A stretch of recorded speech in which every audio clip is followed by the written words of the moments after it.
"All right, team, we've made it," Captain Sarah Mitchell announced as the landing craft touched down on Epsilon Prime. The planet's lush green landscape stretched out before them, a stark contrast to the barren, rocky terrain of their previous expeditions. Her voice crackled over the intercom, echoing in the helmet of every pioneer. "Let's get to work." Sarah stepped out first, her boots sinking slightly into the soft, verdant grass. The air was crisp and clean, a welcome change from the recycled air of their spaceship. The team followed, each member carrying equipment and supplies for their new home. "Captain, initial readings show high levels of resources," reported Dr. Raj Patel, the team's lead scientist. "This place could be a gold mine." "Let's hope it stays that way," Sarah replied, her eyes scanning the horizon. There was an unsettling beauty to Epsilon Prime, as if the planet held secrets just beneath its surface. As they set up their base camp, strange signals began to interfere with their communication systems. "What's that noise?" asked Mark Harris, the engineer, fiddling with his equipment. "It's some kind of interference," Raj responded, adjusting his own instruments. "It's almost like a signal?" Sarah frowned. "Could it be another civilization?" "Possibly," Raj said, his curiosity piqued. "But we need more data." "All right, keep monitoring it. Everyone else, stay alert," Sarah ordered. The team went about their tasks, but the mysterious signals weighed heavily on their minds. That night, as they gathered around a makeshift campfire, the topic of conversation inevitably turned to the signals. "You think we're not alone here?" asked Lisa Chen, the botanist, her eyes wide with a mix of excitement and fear. "Could be," Mark said, poking at the fire. "But if there is someone out there, why haven't they shown themselves?" "Maybe they're waiting for us to make the first move," Raj suggested. "Or maybe they're just as curious about us as we are about them." Sarah listened quietly, contemplating their situation. "Whatever it is, we need to be prepared. This planet could be our new home, but it could also be a dangerous place. We need to stay vigilant." As the night grew darker, the signals persisted, a constant reminder of the unknown. Sarah couldn't shake the feeling that they were being watched, and that their presence on Epsilon Prime was only the beginning of something much larger. The next morning, Sarah and her team set out to investigate the source of the signals. They trekked through dense forests and across open fields, guided by the steadily increasing strength of the interference. The air was filled with the sounds of alien wildlife, adding an eerie backdrop to their journey. "Captain, the signal's getting stronger," Raj said, studying his handheld scanner. "We're close." "Stay sharp, everyone," Sarah ordered. "We don't know what we're walking into." As they crested a hill, the team came face to face with a sight that took their breath away. Standing before them was a structure unlike anything they had ever seen, a towering spire made of shimmering metal and pulsating with a soft blue light. "What is that?" Lisa whispered, her eyes wide with wonder. "It looks like some kind of beacon," Mark guessed, his voice tinged with awe. Before anyone could respond, a group of figures emerged from behind the spire. They were tall and slender, with smooth metallic skin that reflected the sunlight.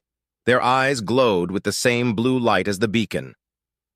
"Humans," one of the figures spoke, its voice resonant and calm. "We are the Xaltronians. Welcome to Epsilon Prime." Sarah stepped forward, her heart pounding.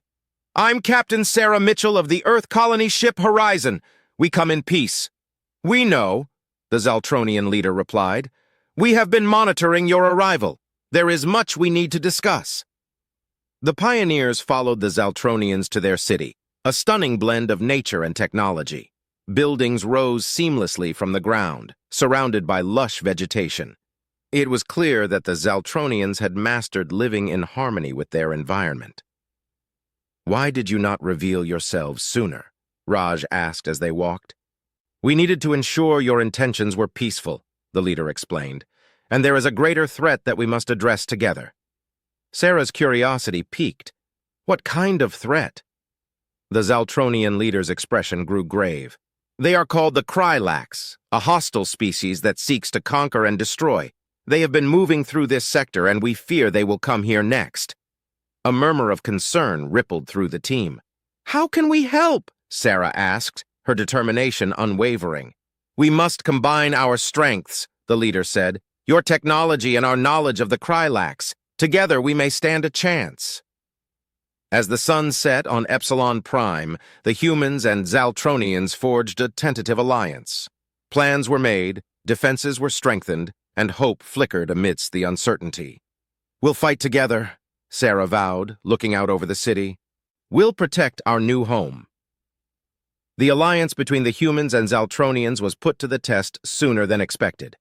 Early one morning, the alarm systems blared and the sky darkened with the ominous silhouette of Krylax ships descending upon Epsilon Prime.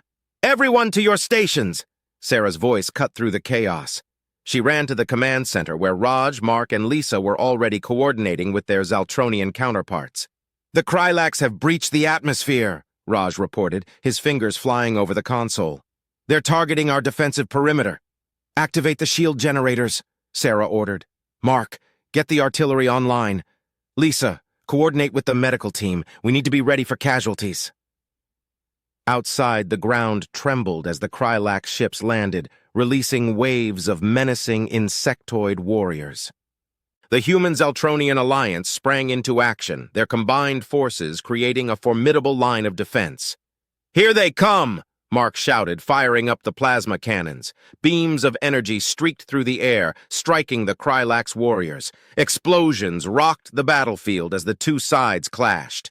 Sarah fought alongside her team, her pulse rifle humming with each shot. "Keep pushing forward!" she yelled. "We can't let them break through!"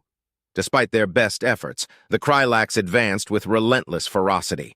It quickly became clear that the initial wave was just the beginning. The real test was yet to come. "We need to hold them off until reinforcements arrive," the Xaltronian leader said, his expression grim. "If they breach our inner defenses, all could be lost." "Understood," Sarah replied, determination hardening her features. "Raj, any sign of backup?" "Not yet," Raj said, his eyes glued to the scanners. "But we're holding our own for now." Hours passed like minutes as the battle raged on. The Alliance forces fought valiantly, but the Krylax seemed endless. Just as hope began to wane, a new signal appeared on the radar. "Reinforcements inbound," Raj announced, a surge of relief in his voice. Human and Xaltronian ships soared through the sky, joining the fray with renewed vigor. The tide began to turn as the combined firepower overwhelmed the Krylax forces.